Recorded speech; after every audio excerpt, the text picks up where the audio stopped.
और दिल्ली में जैसे जैसे कोरोना के मामले बढ़ रहे हैं, मरीजों की समस्याएं भी बढ़ती हुई नजर आ रही है। सरकार हालांकि दावा कर रही है कि मरीजों के लिए सुविधाएं पर्याप्त है, लेकिन जिन पर बीत रही है उनका दर्द भी सुनना जरूरी है। देखिए रिपोर्ट।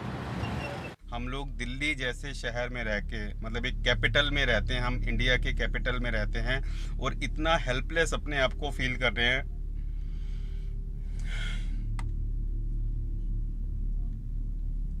इतना हेल्पलेस फील कर रहे हैं, कहीं से कोई हेल्प नहीं मिल रही है।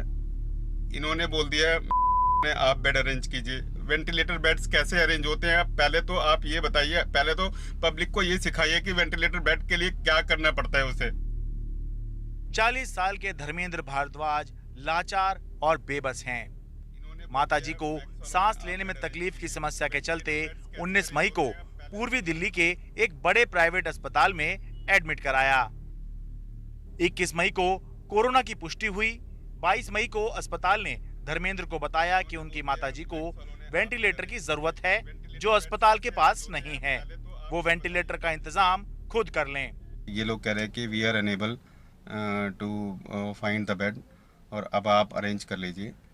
अब आप ये बताइए कि ये पॉसिबल है कि मेरे जाने से कहीं पे बेड अरेंज होगा? कैसे पॉसिबल है ये? उसके बाद भी मैं कई सारे हॉस्पिटल में गया, बहुत सारी जगह कॉल्स करे।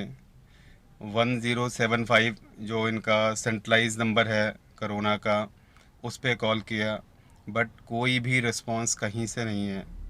सोशल मीडिया पर धर्मेंद्र की बेबसी का वीडियो वायरल हुआ, तब जाकर अस्पताल ने 48 घंटे बाद मजबूरन वेंटिलेटर दिया। कहा कि अब आपकी मदर का ट्रीटमेंट यहीं करेंगे और जो भी बेस्ट टीम है हमारी वो उन्हें देखेगी। सवाल है कि अस्पताल किसी एडमिट मरीज को वेंटिलेटर का इंतजाम करने के लिए कैसे कह सकता है। दिल्ली सरकार ने अस्पताल की इस हरकत के लिए नोटिस जारी करके पूछा है कि क्यों ना उनका लाइसेंस रद्द किया जाए।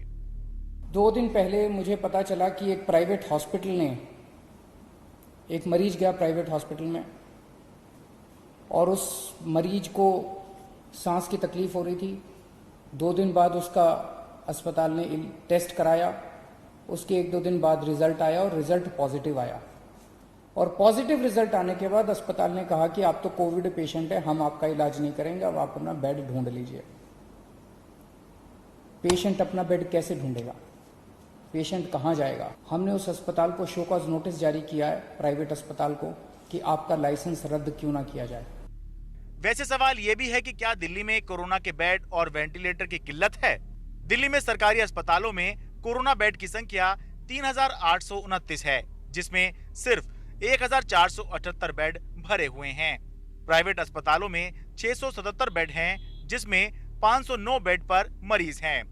सरकारी अस्पतालों में 250 वेंटिलेटर उपलब्ध हैं, जिसमें सिर्फ 11 पर मरीज हैं, जबकि प्राइवेट अस्पतालों में 72 वेंटिलेटर उपलब्ध हैं, जिसमें सिर्फ 15 पर मरीज हैं। सोमवार से दिल्ली सरकार ने प्राइवेट अस्पतालों में 2000 बेड और कोरोना के लिए रिजर्व रखने का आदेश अस्पतालों को दे दिया है।